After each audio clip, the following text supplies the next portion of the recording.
A lot of guys have asked me about my 5-inch Alien setup, which I fly right now. So yeah, this is my 5-inch Alien. So I'm just gonna clean everything because I'm flown it today in some mud. This is why there's a lot of sand under the heat shrink and so on.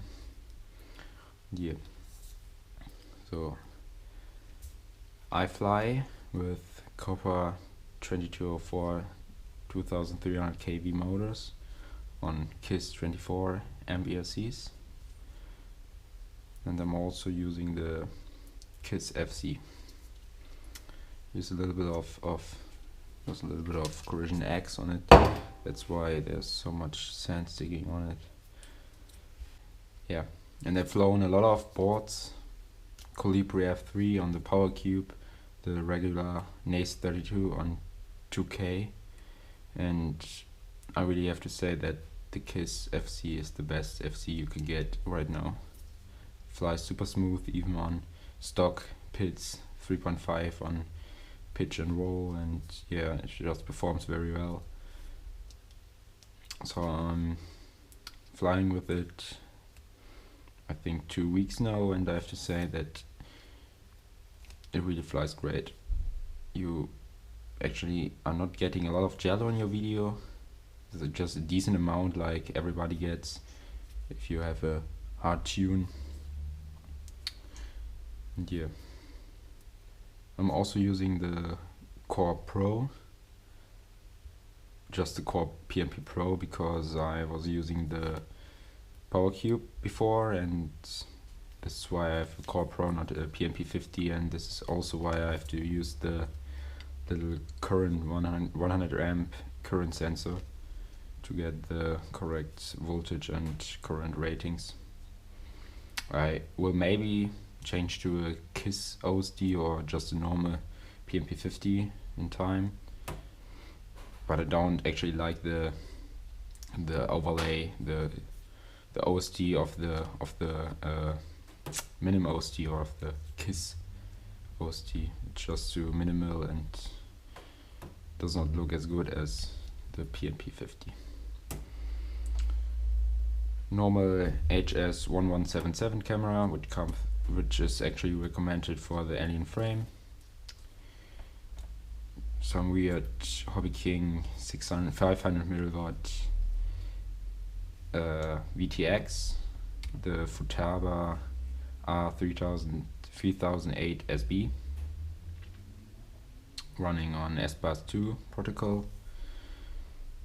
Not a FreeSky because I have a Futaba T10J and I'm pretty happy with it, so why should I change? There's no reason for me.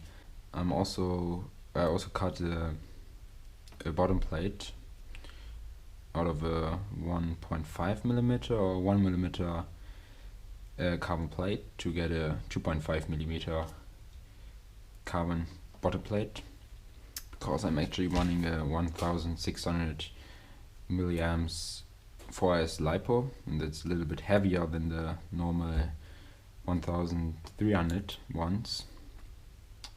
I may change to a 1300 one, but I have to buy some new HQ 5x3x4s because I broke every prop today. I was flying in the woods, and yeah, you can see the video on my channel. They cost money. And also I'm flying with a little custom case. I will put a video in the description to show how I did it. Just a regular GoPro case. Yes, I'm not getting sponsored, and GoPro Hero 4 is a little bit expensive to just fly it naked on here. This is why I actually cut a little, just the normal GoPro case. Sides off, you can actually use a little Velcro strap to strap the camera in to hold it in place, but it's the Hero Session silver, so it has a little TFT display. That's why I have to cover it with the normal what is this, with the normal door, I might say, to protect it again for the battery, because if you crash and the battery shifts forward, then your TFT display may get cracked, and I want to use the TFT display, so that's why I have to protect it.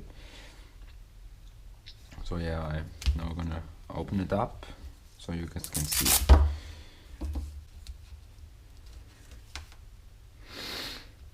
And these are little battery straps from Arduino.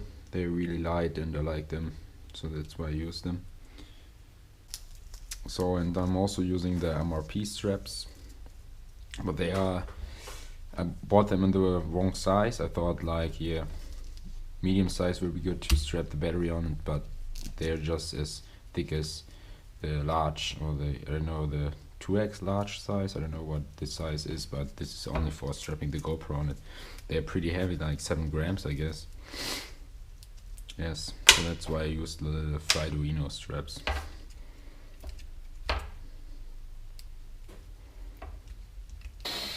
Oh, it's pretty dirty. What the fuck?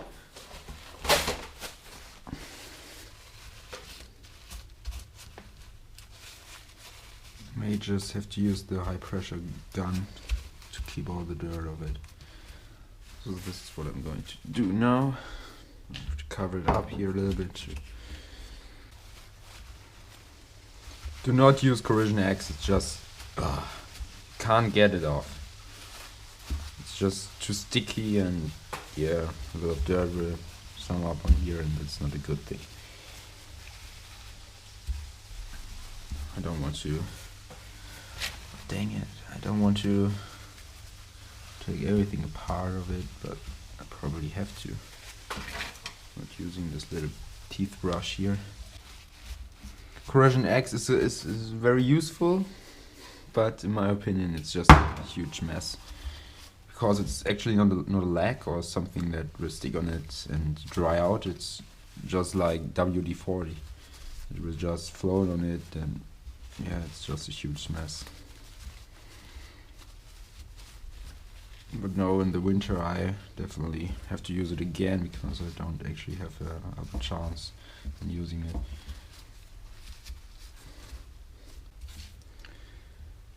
I probably can actually lift the KISS FC up a little bit. Yes. Oh. I can. Ach du Scheiße. Lol. Speaking German. And what I also like about the KISS, or what I actually don't like about the KISS, is the little, I don't know, the new F3 flight controller from GateFPV has little PWM inputs on each side for every motor, like motor 1, and the KISS has them all at one side, and that's a little bit annoying, because you have to actually cut the PWM wires in the correct length, or on the length you want it to be. This is something that really is annoying a little bit.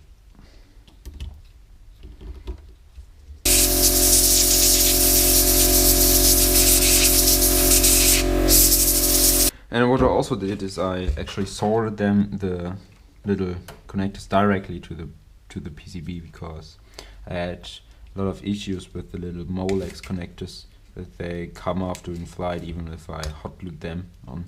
And that's just a risk that I don't want to take anymore, so that's why I solder them directly to the PCB. I think that's a little safer than just having them plugged in, because I don't want to lose any video signal when I'm flying over my house, and yeah, it's just not a good thing. Even if you fly over a big field, and I'm actually not having a buzzer installed because I actually don't have one. It's always a good thing to have it on there.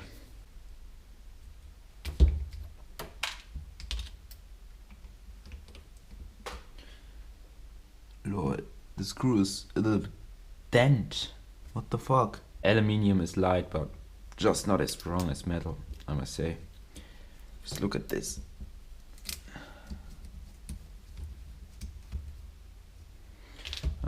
now doing one motor at a time because I don't want to have any stress on the solder joints. I'm now going to cut the open. You have to be very to do it not in a rush, because you don't want to break any of the little components on the PCB. So, old heat shrink, goodbye.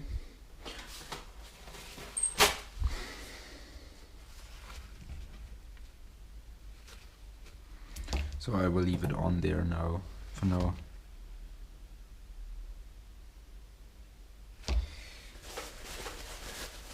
To do this. So this little foam is actually from the packaging of the GoPro motors. They come with a little bit of foam, and you can easily cut them in half on the size you want it to be, and yeah, just stick them on there. It's just super simple, and he's actually using a different technique. He's just heat shrink them, the PDB itself, and just using a little bit of electrical tape and wrap it around to get it in the correct position you want it to be. But I am using the heat shrink all over the whole arm. So I probably really have to desolder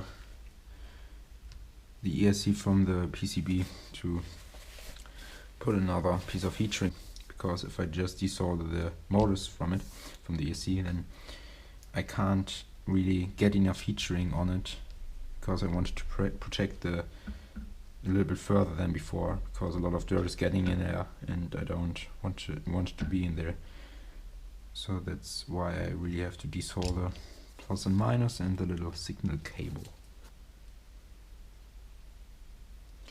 Get a little bit of solder on the tip here and just desolder the little wire just like this.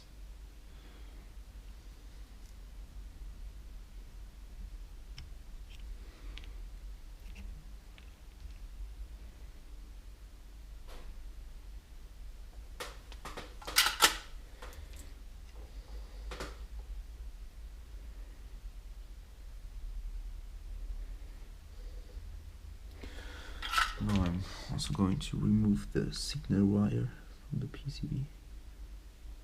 So now I have to cut the correct size of the heat shrink for the arm and everything. Like, I think this size should be good to go. Yes.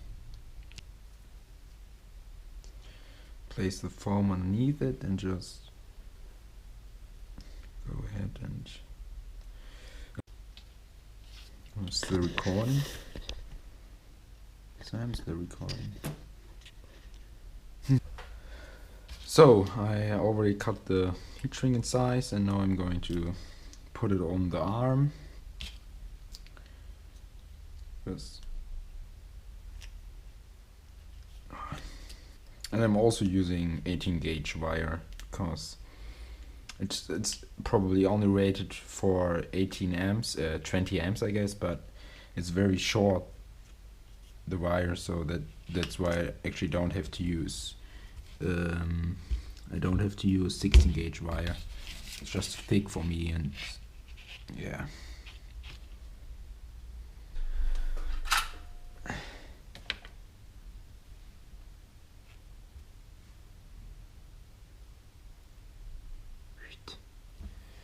Then the positive and negative leads.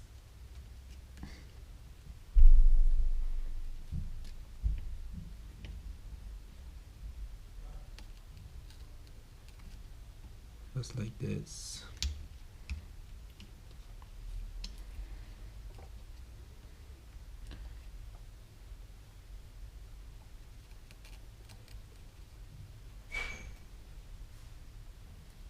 Nice. So now you probably only have to do is to screw the motor back in place.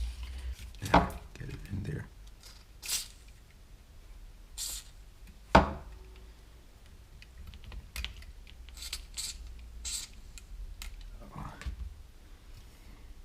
So for example, if I crash in the water or something like this, if you flying over wet grass and you may crash in a little bit of water, then your KISS 24 MBSCs are not getting damaged. And since I'm not getting sponsored from Flight Reno, I have to buy a new one, and that costs money. Yes. So I'm probably now going to use the hot air gun. Oh. Put it to like 200 degrees Celsius. I'm just going to shrink the ERC, the heat shrink down now.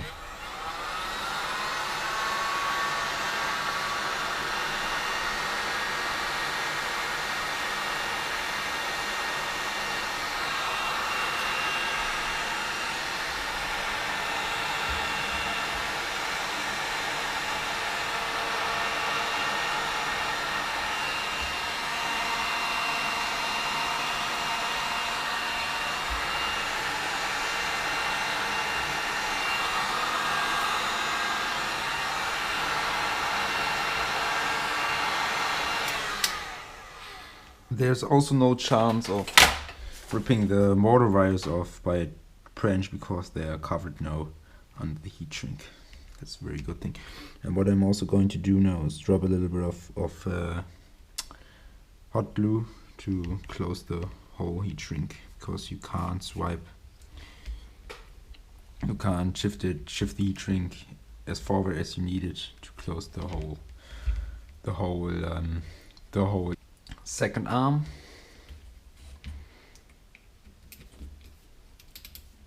And I'm not leaving the camera rolling now because you probably got an idea of how it's going to be done on this arm. So I finished every arm now. Now I'm going to squeeze a little bit of hot glue under the heat shrink too.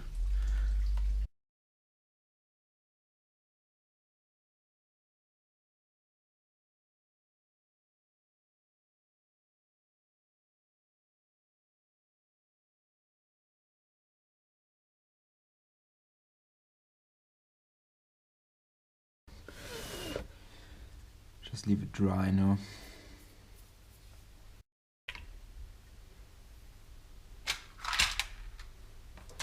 So now I'm going to screw the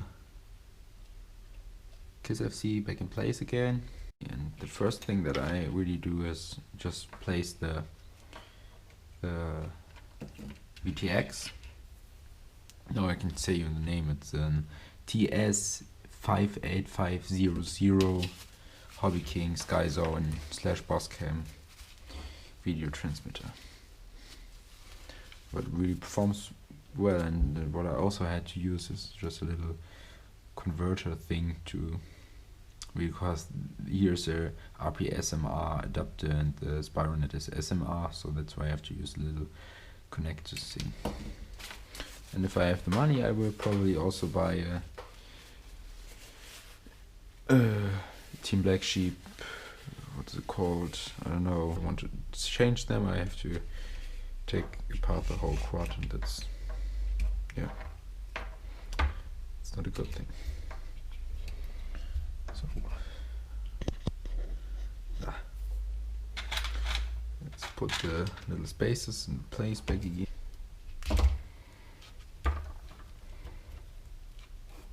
I'm just spitting new hot glue on the old surface. I don't care. Just like this.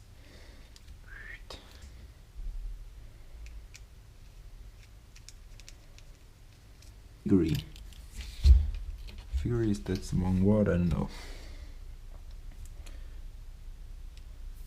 Put the top plate back on it and just